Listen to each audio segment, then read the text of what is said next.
皆さんこんにちは、ゆっくりレ夢ムです。ゆっくりマリサだぜ。今回は、みんな大好きアドベンチャー11攻略です。みんな大好きなのは知らんがなだけどな。とりあえず、ウプ主は常連だからね。いつもは悟りとじいさまだけど、これを、10とじいさまにするとどうなるかなって試してみたよ。10はアドベンチャーでは大活躍するから、期待したいぜ。それでは、ゆっくりしていってね。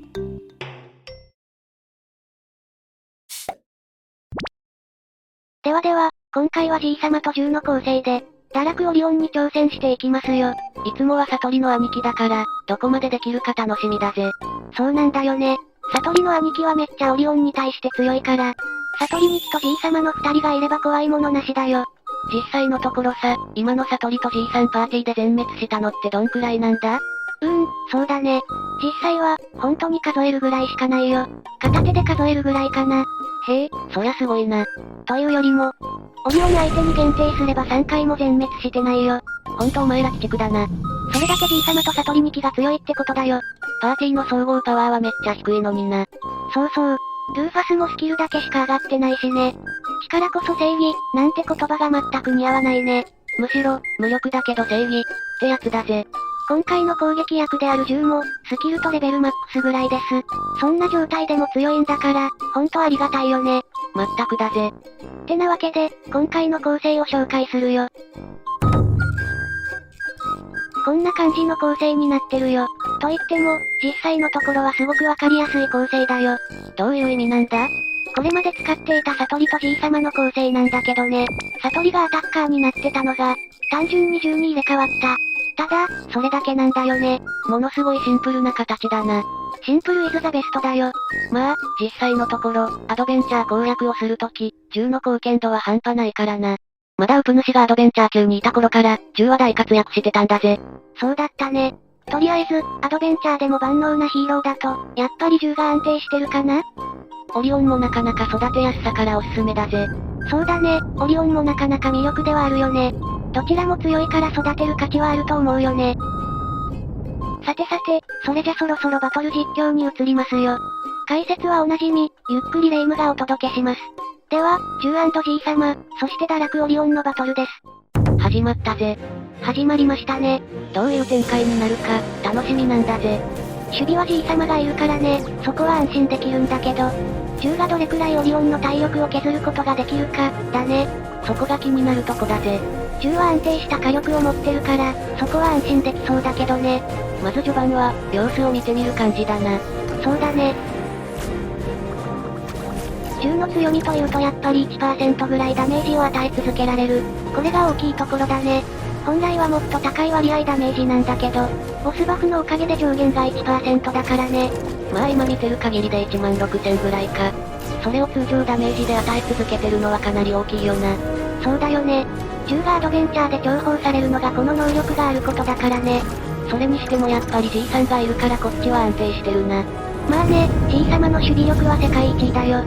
こっちの体力は安定してるし、オリオンも地味に削れてる感じか？少し体力が危ないか？絶好のタイミングでルーファスがバリアを張ってくれたね。レイブやるやんけ。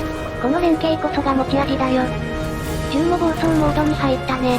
だんだんよだめが少なくなってるってことは、オリオンの体力も減ってることだな。そういうことだね。ページで見るともう少しで半分ぐらいになるかな。1分でだいたい半分近く体力を減らすことができればそれなりに9大点じゃないかな。なかなかやるな。だいたいこの時間帯が全滅しそうなあたりだけど、まだかろうじてなんとかなってるね。やっぱし、G 様が強えんだな。G 様の恐ろしさを常にオリオンは感じ。じゃやっちまったぜ。言っちまったね。まだコネ悟り戦の時があるからそこまで驚かないんだけどさ。今回もぶっちゃけ試しだからな。あの時ほどの緊張感はないというね。とりあえず、みんな頑張るんだぜ。そうそう、10はまだ死んでないしね。残り40秒でどこまで耐えられるか、どこまで削れるか、もしくは倒すことはできるのか、だな。ここは結構注目したいところなんだぜ。堕落オリオンの体力もいい感じに削れてきてるからね。微妙にね、オリオンのスキルのせいだと思うけど動けなくなることがあるのよ。それは少し厄介だな。10が最後まで生き残ってくれたらいいんだけどね。G 様がいなくなったから守備力が一気に落ちてしまったからな。まだかろうじてっていうところだからね。さあ残り30秒を切りました。この戦いの結末はどうなるんだ。銃が倒れたら堕落オリオンが倒せなくなっちゃう。次回上の。出てこねえよ。そんなこと言ってる間にネブラがやられたぞ。さらに戦況は悪化したね。続けても朝もだぜ。ぶっちゃけ、やばくね？やばいね。もう首皮一枚って感じだぜ。でも、銃が耐えてるのがすごいよね。それな。さあ残り10秒になったよ。終わった。終わったね。でも、残り7秒まで耐えるってやばくない？やばいな。レイブが耐えるのは至って普通のことだけどな。では試合終了ですよ。振り返りの時間だな。いかがでしょうか？銃1人だけで130万のダメージを与えてますね。正直なところ、これはかなり高いダメージ量だと思いますよ。さすがなんだぜ。ちなみに、パーティー全体でのオリオンに与えたダメージは、約160万弱といったところですね。堕落オリオンの最大体力が190万なので、残りの体力を450万ぐらいまで減らすことができるということだよ。それぐらいだったら2回目の攻撃で倒しきることは簡単そうだな。そうだよね。パーティーのパワーが60万ぐらいあると、1回の堕落オリオンへの攻撃で、80万ぐらいダメージ与えちゃうからね。ある程度アドベンチャーをやってれば銃も育ててる可能性も高いよな。もともと銃は強いからね。ちなみにウプ主の銃はほとんどスキルとレベルマックスぐらい。まあ、あんまり育てなくてもいい感じだよ。スキルの2番目が凶悪なんだぜ。ボスバフで軽減されるけどな。そうそう。でも見てもらった通り普通の攻撃で1万のダメージ。あれは魅力以外の何者でもないね。その結果が銃1人で130万だもんな。もちろん、オリオンカウンターの悟りにはかなわないにしろ。アドベンチャーには一家に1台の12機だよね。ボスには安定してるしな。もちろんボス以外にも、バトルでも逆転勝ちが怖い2機だよ。10、恐ろしい子。ちなみに今回はウプ主はコーネリアスとのコンビを組ませてみましたが、やはり銃自体も強いので、他の構成でも活かすことができればいけるようですよ。まあウプ主の場合は、ただ単に悟りを銃に変えただけだもんな。そうそう。